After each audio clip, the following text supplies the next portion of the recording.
Ethan's small fist slammed the kitchen table, his 9-year-old voice sharp enough to cut through the Sunday morning quiet. Gays go to hell. Dad. Pastor Mike said so.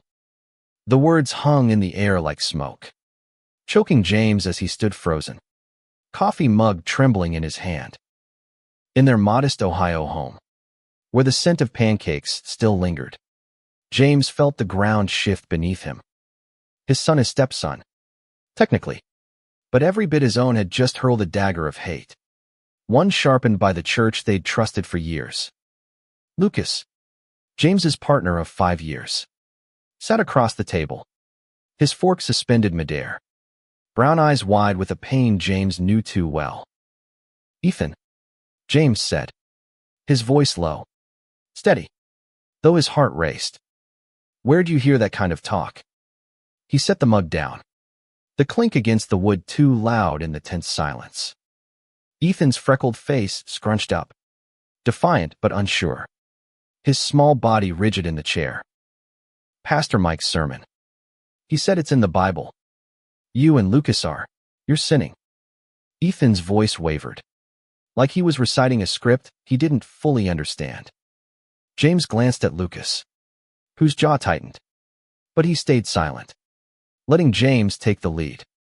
This was their family, their fight, and James knew this moment could define Ethan's heart for years to come. James knelt beside Ethan, meeting his eyes. Buddy, I need you to listen. Love isn't a sin. What Lucas and I have, it's real. It's good. But I get why you're confused. Let's talk about it. Okay. Ethan's gaze darted away, but James saw the flicker of doubt. This wasn't just about words. It was about a boycott between a preacher's fire and the family he loved. The small town of Willow Creek, Ohio, wasn't the kind of place where change came easy. Nestled among cornfields and old brick churches, it clung to traditions like a lifeline. James had grown up here, a carpenter's son, raised on potlucks and Friday night football. He'd married Sarah, Ethan's mom, at 22, thinking that was the life he was supposed to live. But Sarah's death in a car accident when Ethan was 4 had shattered that illusion, leaving James to raise a grieving boy alone until Lucas walked into their lives. Lucas was a high school art teacher, new to town, with a quiet charm and a laugh that made Ethan giggle like nothing else could. When James met him at a parent-teacher conference, something clicked. Something James hadn't dared name until Lucas's gentle persistence wore down his walls. They'd built a life together, cautious but steady, in a town where whispers followed them like shadows. Now, those whispers had reached Ethan, twisted into something cruel by a pastor's sermon. James knew Pastor Michael. He'd fixed the church's pews last summer.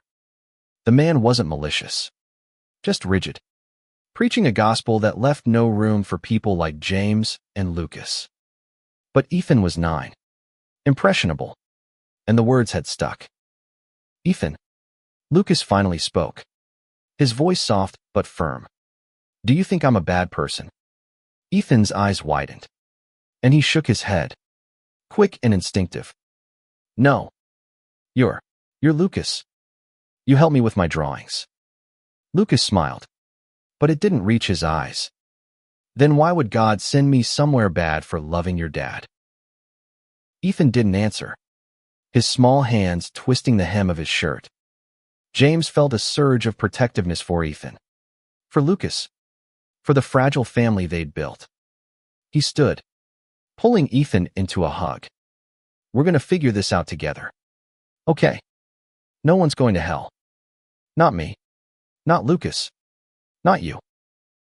That night, James lay awake beside Lucas, the moonlight spilling through their bedroom window. He's just a kid, Lucas whispered, his voice thick. He doesn't mean it. James reached for his hand, squeezing it. But he's hearing it somewhere. We can't let it fester. They agreed they'd show Ethan what love really meant. Not through words, but through action, through living unapologetically as who they were. The next morning, James drove Ethan to school. The radio off. The silence heavy. "Buddy, you know how I always say family sticks together?" Ethan nodded, staring out the window. "That includes Lucas. He's family. Same as you and me. You don't have to understand it all now.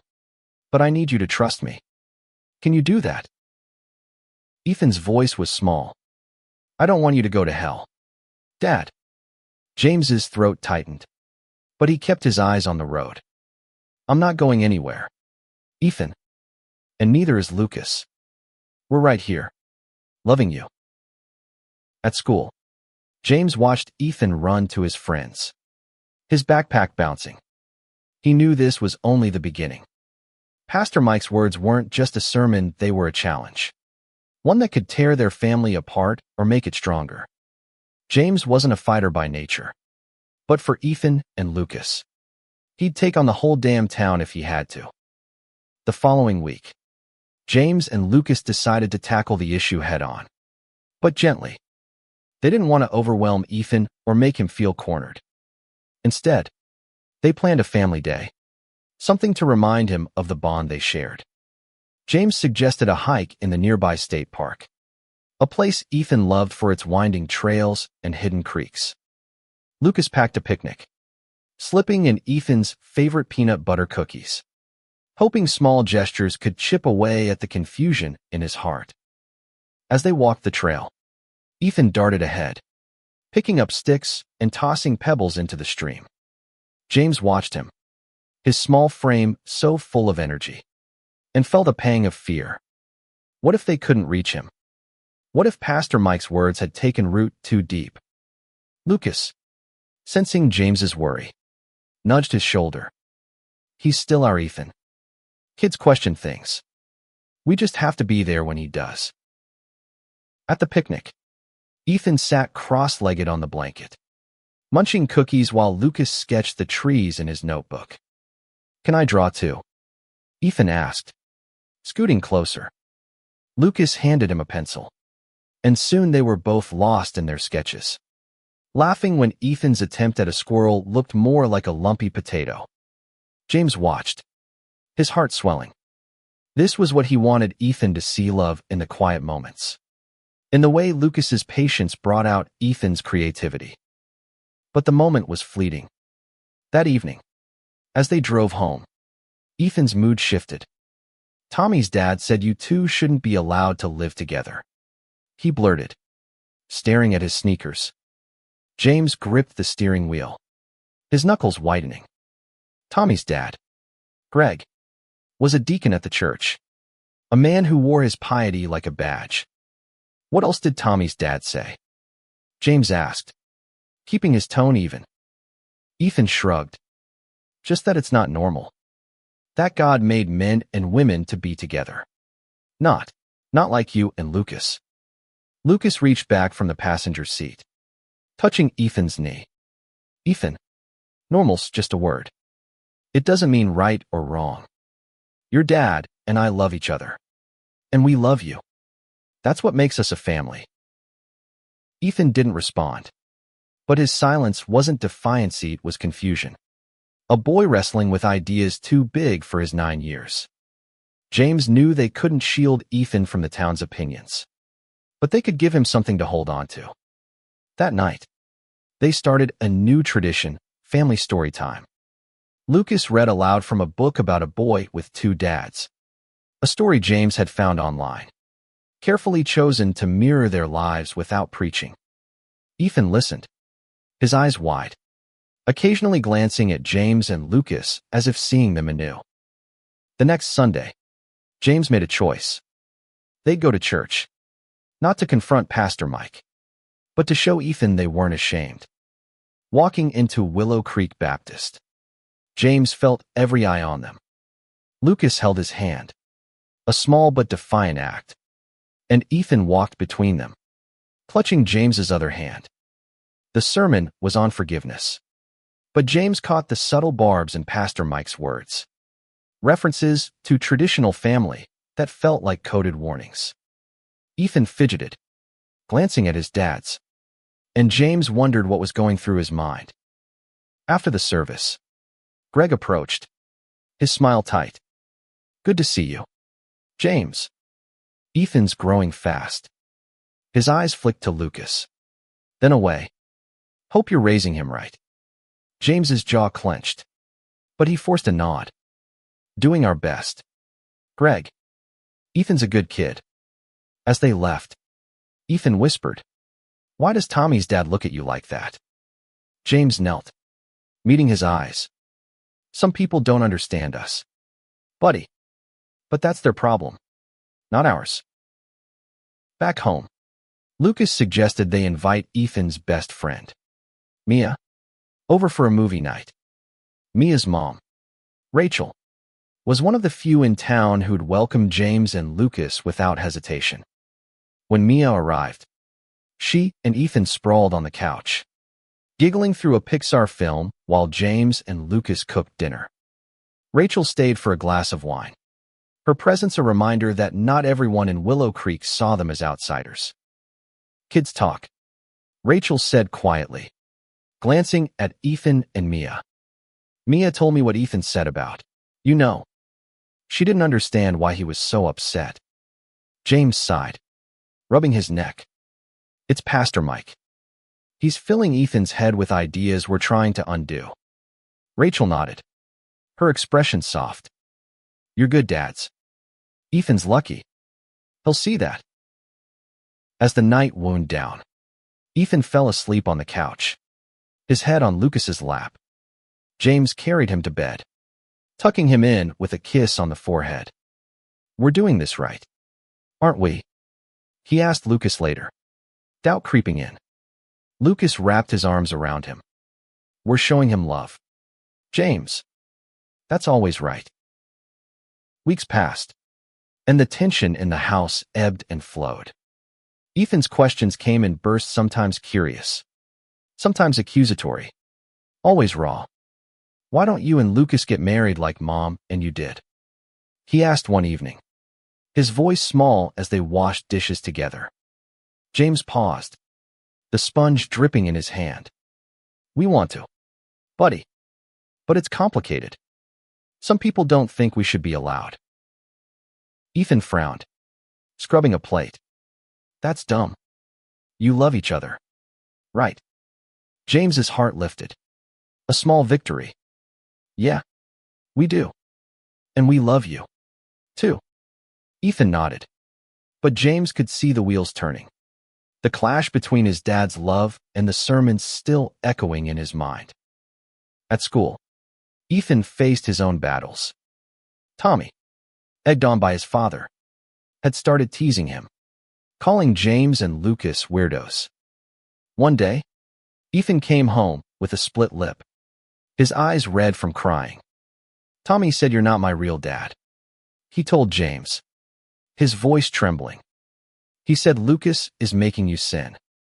James pulled him into a hug, rage simmering beneath his calm. "Ethan, I'm your dad. Always. And Lucas is family. Tommy's wrong. And I'm going to talk to his dad." The next day, James confronted Greg at the hardware store, keeping his voice low but firm. "Your kid's bullying mine, Greg. It needs to stop." Greg's face hardened, his arms crossed. "Maybe Ethan's confused because of your lifestyle. Kids pick up on that." James's fists clenched, but he held back. "My lifestyle is raising a good kid with the man I love. Teach your son some respect." The encounter left James shaken, but it fueled his resolve. He and Lucas enrolled Ethan in an after-school art program, hoping creativity could be his outlet. Lucas volunteered to help, guiding Ethan and other kids through painting and drawing. Ethan thrived, his sketches of their family two dads, one boy, a dog they didn't even own, showing a love he couldn't yet articulate. But the church's influence lingered. At a town fair, Pastor Mike's booth handed out pamphlets on God's design for family. Ethan grabbed one, his small hands flipping through it before James could stop him. "Is this true?" Ethan asked, holding up a page that quoted Leviticus. James took the pamphlet, his stomach churning. Ethan, the Bible's got a lot of words. Some people use them to hurt, others to heal. I believe God's about love, not hate. Lucas suggested they visit a different church, one in a neighboring town that welcomed all families. The first Sunday there, Ethan sat between them, wary but curious. The pastor, a woman with a warm smile, spoke of compassion and acceptance. And Ethan listened, his small hand slipping into James's. It wasn't a fix, but it was a start. Back home, James and Lucas decided to be more open about their relationship in front of Ethan. They held hands at the grocery store, kissed in the kitchen, small acts of defiance against the town's judgment. Ethan noticed, sometimes blushing, sometimes smiling. One night, he asked, "If you get married, can I be the ring bearer?" James laughed, pulling him into a hug. "You're hired, kid." But the peace was fragile. A parent-teacher conference brought a new challenge. Ethan's teacher, Mrs. Carter, a devout churchgoer, suggested Ethan's behavior issues stemmed from instability at home. James's blood boiled, but Lucas kept him calm. "We'll handle it," Lucas said, his voice steady. They met with the principal, presenting a united front, and demanded Ethan be treated fairly. The principal, a neutral but fair woman, agreed to monitor the situation. As winter approached, James noticed Ethan growing quieter, his sketches darker. One drawing showed a boy standing between two men, a fiery pit on one side, a rainbow on the other. "Is this how you feel?" James asked, his heart aching. Ethan nodded, tears spilling. "I don't want you to go to hell, Dad. But I don't want you to stop loving Lucas either." James held him tight, promising they'd find a way through. Together. Christmas was approaching, and with it, a chance to rebuild. James and Lucas planned a holiday filled with warmth, hoping to anchor Ethan in love. They decorated the house together, Ethan stringing lights while Lucas baked cookies, the air filled with cinnamon and laughter. James watched Ethan's face glow under the tree's twinkle, a flicker of the boy he'd been before the sermons took hold. But the town's judgment didn't pause for the holidays. At the Christmas market, a group of churchgoers whispered as James and Lucas walked by, Ethan between them.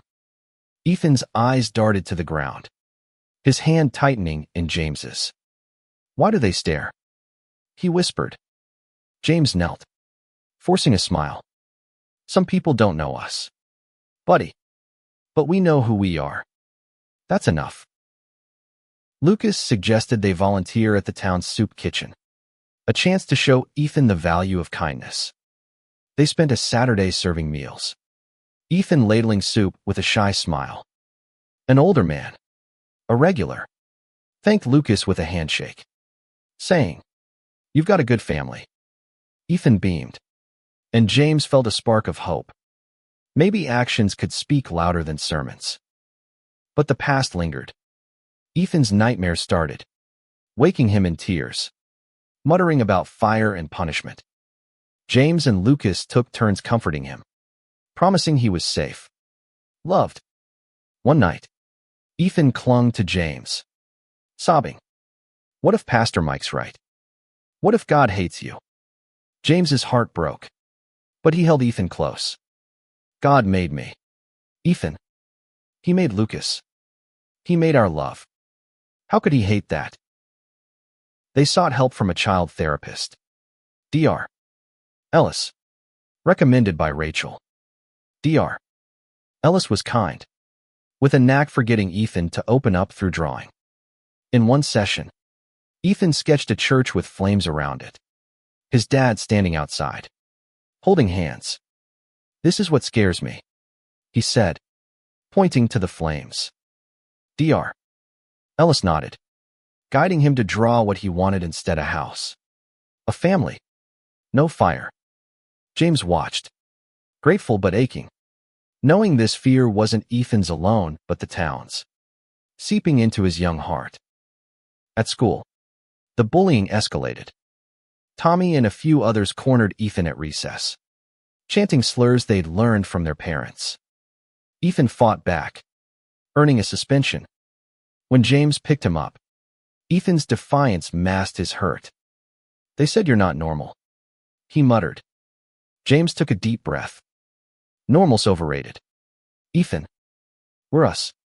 And that's better." That night, Lucas proposed a bold move, a family trip to Columbus, to a pride event. "Let's show him we're not alone," he said. James hesitated. Willow Creek's judgment was one thing, but exposing Ethan to a new world felt risky. But Lucas was right. Ethan needed to see love in all its forms, not just their own. The pride event was a revelation. Rainbow flags waved. Families of every kind laughed and danced. And Ethan's eyes widened at the sight of other kids with two dads, two moms, or non-binary parents. A drag queen in a sparkling gown high-fived Ethan, calling him cutie, and he grinned, clutching a rainbow sticker. James and Lucas held hands, unapologetic, and Ethan walked between them, his fear easing with every step. Back in Willow Creek, the trip lingered in Ethan's mind. He started asking questions not out of fear, but curiosity. Why do some people have two moms? He asked over dinner. Lucas explained, patient and clear, about love and identity.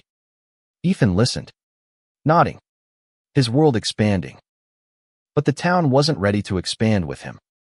A petition circulated, led by Greg, to protect family values at school, targeting inclusive books like the one Lucas had read to Ethan.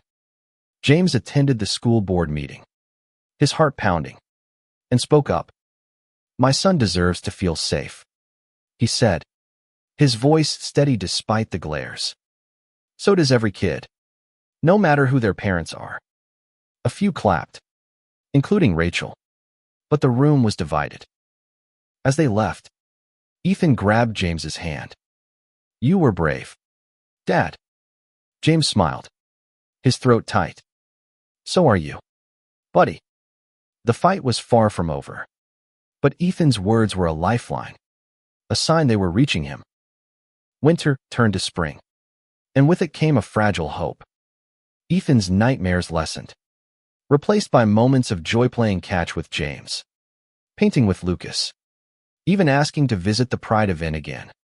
But Willow Creek's resistance grew sharper.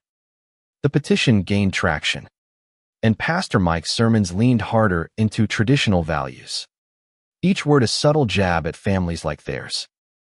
James and Lucas decided to fight back, not with anger, but with presence. They joined the school's diversity committee, pushing for inclusive education. At meetings, they faced Greg and others, their arguments cloaked in scripture but dripping with judgment. James stayed calm, focusing on Ethan. "My son needs to know he's loved," he said at one meeting, his voice firm. "That's not politics. That's parenting." Ethan, meanwhile, found an ally in Mia. She stood up to Tommy at school, calling him out when he teased Ethan. "Your dads are cool," she told Ethan, loud enough for others to hear. Ethan grinned, his confidence growing. He started wearing the rainbow sticker from the pride event on his backpack, a small act of defiance that made James's heart swell. But the pressure weighed on them all. Lucas, usually the optimist, grew quiet, his sketches darker. One night, he admitted to James, "I'm scared we're fighting a losing battle. What if Ethan resents us for making his life harder?" James pulled him close. "He won't. He's seeing us fight for him. For us. That's what he'll remember." A turning point came at Ethan's school art show. Lucas had helped him create a piece, a canvas of their family, painted in vibrant colors, with the words "Love Wins" in Ethan's shaky handwriting. When it was displayed, Greg's wife, Linda, complained, calling it inappropriate. The principal, under pressure, considered removing it. James and Lucas met with her, Ethan in tow. "It's my family," Ethan said, his voice steady. "Why can't I show it?" The principal relented, and the painting stayed. The art show was a small victory, but it rippled. Other parents, inspired by James and Lucas's courage, spoke up, sharing stories of their own diverse families. Rachel organized a parent group to support inclusivity, and slowly, the tide began to shift. Ethan's painting won a ribbon, and he ran to James and Lucas, beaming. "You're proud of me, right?" James hugged him tight. "Always, buddy." But the church remained a battleground. Pastor Mike invited James for a talk, his tone polite but firm. In his office, surrounded by crosses and worn Bibles, Mike urged James to reconsider his path for Ethan's sake. James listened, then stood. "Pastor, I respect your beliefs, but my family's not a sin. Ethan's learning what love means, and it's not what you're preaching." The conversation spread through town, polarizing opinions.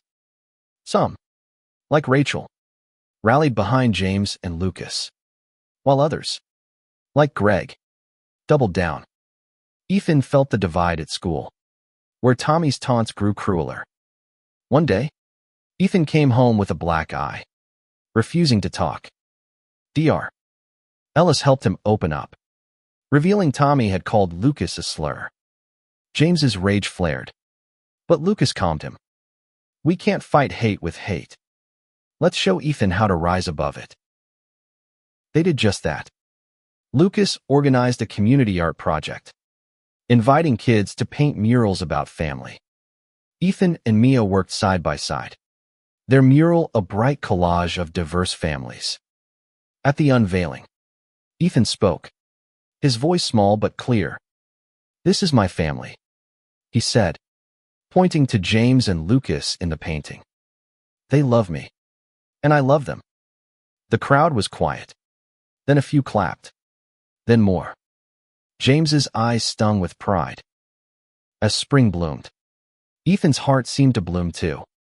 He asked Lucas to teach him to draw rainbows, saying, "They're happy, like us." James knew the fight wasn't over, but Ethan's words were a beacon, guiding them forward. Summer brought warmth, but also new challenges. The school board voted on the petition, narrowly rejecting it, a victory for James and Lucas. But the fight left scars. Some neighbors stopped waving, and Ethan noticed, his question sharper. "Why do people hate us?" he asked one evening, his voice breaking. James struggled for words, finally saying, "They don't hate us, Ethan. They're scared of what they don't understand." To counter the tension, James and Lucas planned a camping trip, just the three of them. In the woods, away from Willow Creek's judgment, they roasted marshmallows and told stories under the stars. Ethan laughed, his guard down, asking Lucas about his childhood, his dreams. Lucas shared how he'd once felt alone, hiding who he was, until he met James. "Your dad saved me," he said, his voice soft. Ethan looked at James, eyes wide. "You're a hero, Dad." Back home, the church's influence persisted. Pastor Mike announced a family values seminar, inviting a guest speaker known for anti-LGBT rhetoric. James and Lucas debated attending, ultimately deciding to go, not to argue, but to listen, to understand the enemy they faced. Ethan stayed with Rachel, but he knew why they were going. "Are you going to fight?" he asked, worried. James shook his head. "We're going to learn, buddy. Then we'll keep loving you." The seminar was a gut punch. The speaker's words dripped with condemnation, calling families like there's a threat. James and Lucas sat in the back, hands clasped, their presence a silent protest. Afterward, a few congregants approached, not with anger, but curiosity. "Why do you stay?" one woman asked. Lucas smiled. "Because this is our home, too, and our son deserves to grow up here." The encounter sparked something. A small group of churchgoers, led by the woman, started meeting privately, questioning Pastor Mike's teachings. Rachel joined, bringing her quiet strength. They invited James and Lucas to share their story. And though hesitant, they agreed. In a basement rec room, they spoke of their love, their struggles, their hopes for Ethan. Ethan, allowed to attend, listened, his eyes on his dad's, pride replacing fear. School started again, and Ethan entered 4th grade with a new confidence. He wore his rainbow sticker proudly, even when Tommy sneered. Mia, ever loyal, started a kindness club, encouraging kids to share stories of their families. Ethan's story about his 2 dads earned cheers, and for the first time, he felt seen, not judged. But the town's divide deepened. Greg organized a counter-protest at the school, demanding parental rights. James and Lucas countered with a community picnic, inviting all families, no matter their shape. The turnout surprised them. Dozens came, including some from the church group.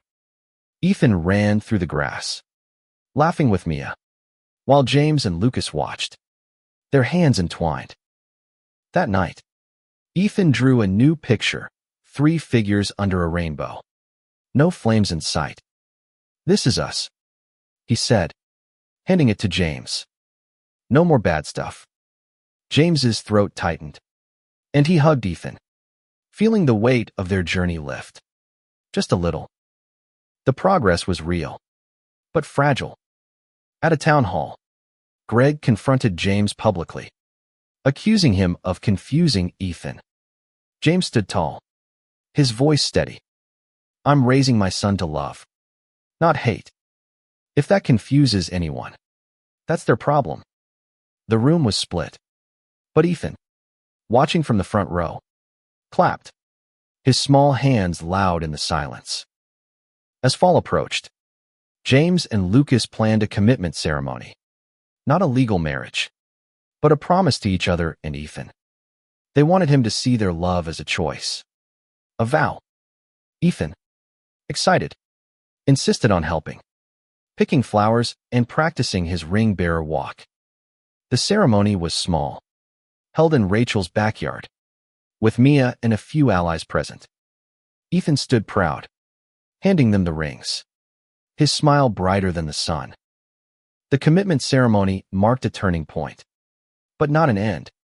Ethan's confidence grew, but so did the town's resistance. Pastor Mike, feeling the shift in his congregation, doubled down, preaching against modern influences. His words stung, but James and Lucas focused on Ethan, shielding him with love.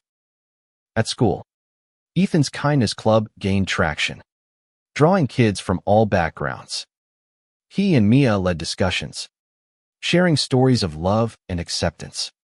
When Tommy tried to disrupt a meeting, Ethan stood up.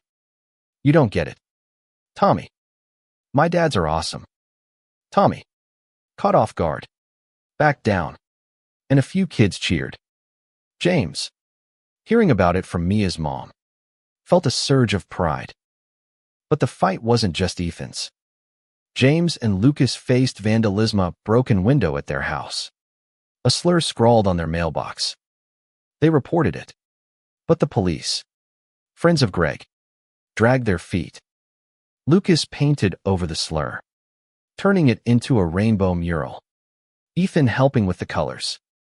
"This is our house," Ethan said, his brush steady. "No one can change that." The community split further. The church group, now calling themselves Open Hearts, grew, meeting regularly to discuss inclusion. Pastor Mike, threatened, barred them from the church, forcing them to meet at Rachel's. James and Lucas attended, sharing their fears and hopes. Ethan, present at one meeting, spoke up.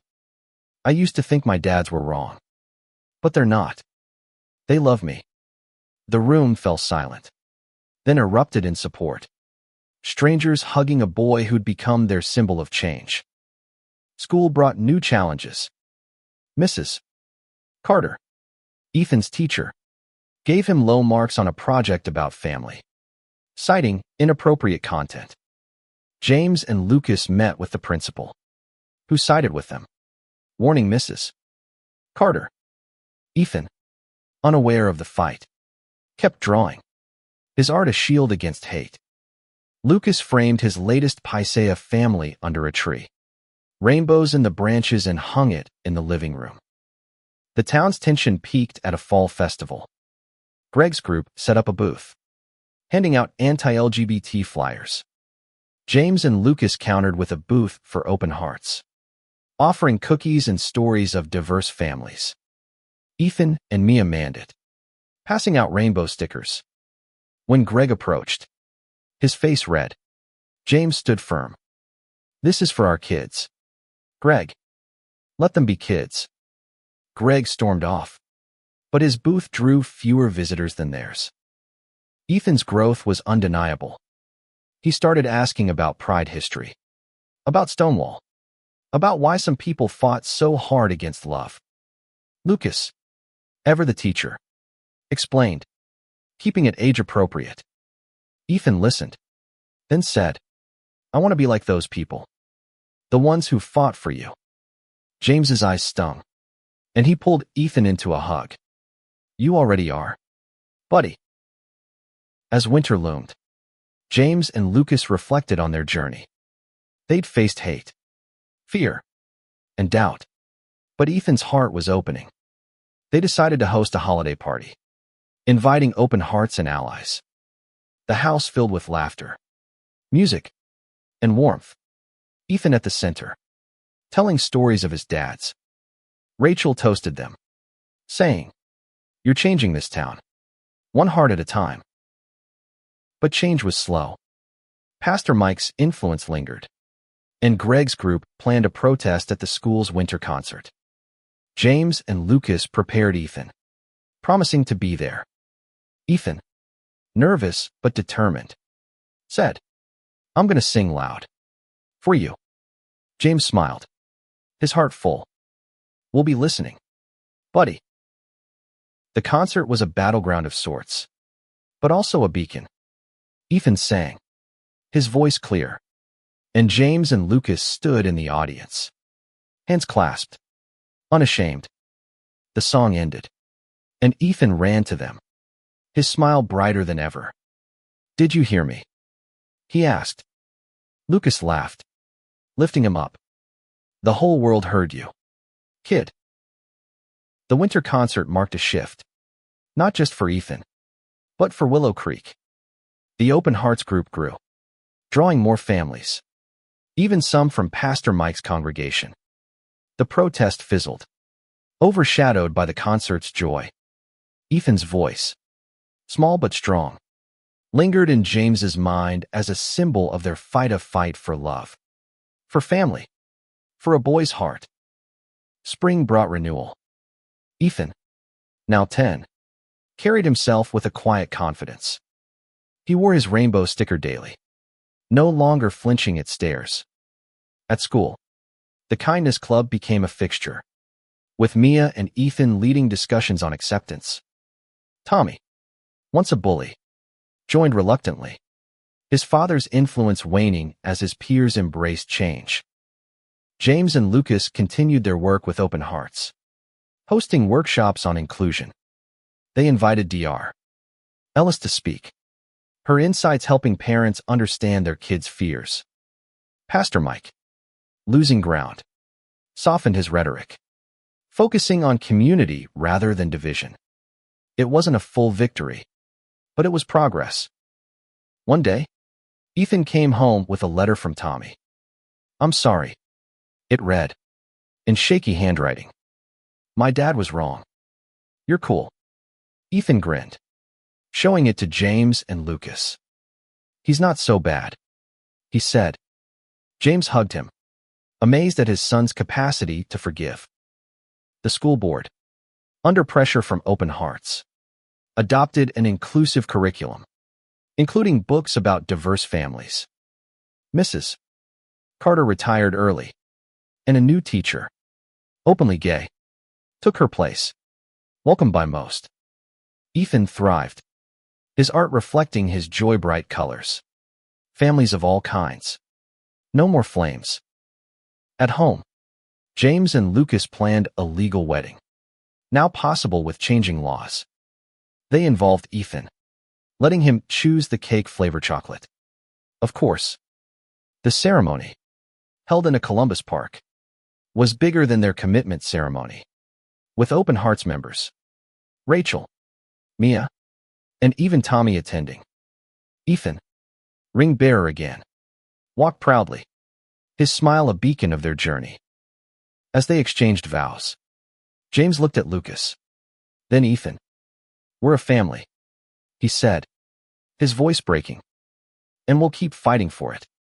Ethan ran to them, wrapping his arms around both. "I love you, dads," he said, the word dads plural for the first time. The crowd cheered, and James felt the weight of years lift. Back in Willow Creek, life wasn't perfect.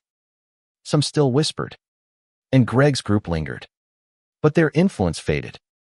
James and Lucas bought a new house, a fresh start, with a big yard for Ethan to play in. They painted it bright, a rainbow flag flying proudly. Ethan hung his art everywhere, each piece a testament to their love.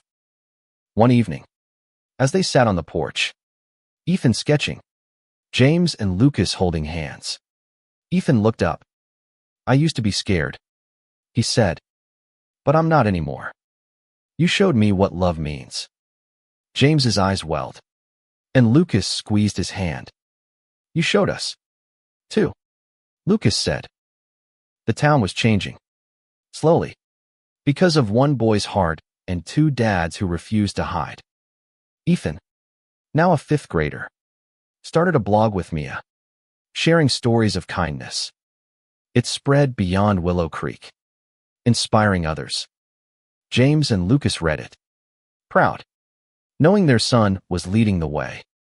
Years later, at Ethan's high school graduation, James and Lucas sat in the front row, cheering as he walked the stage. His speech, about love and acceptance, brought tears to their eyes. "My dad's taught me," he said, "that love isn't just a feeling. It's a choice, a fight, a promise." The crowd roared, and James knew they'd shown Ethan what love really means.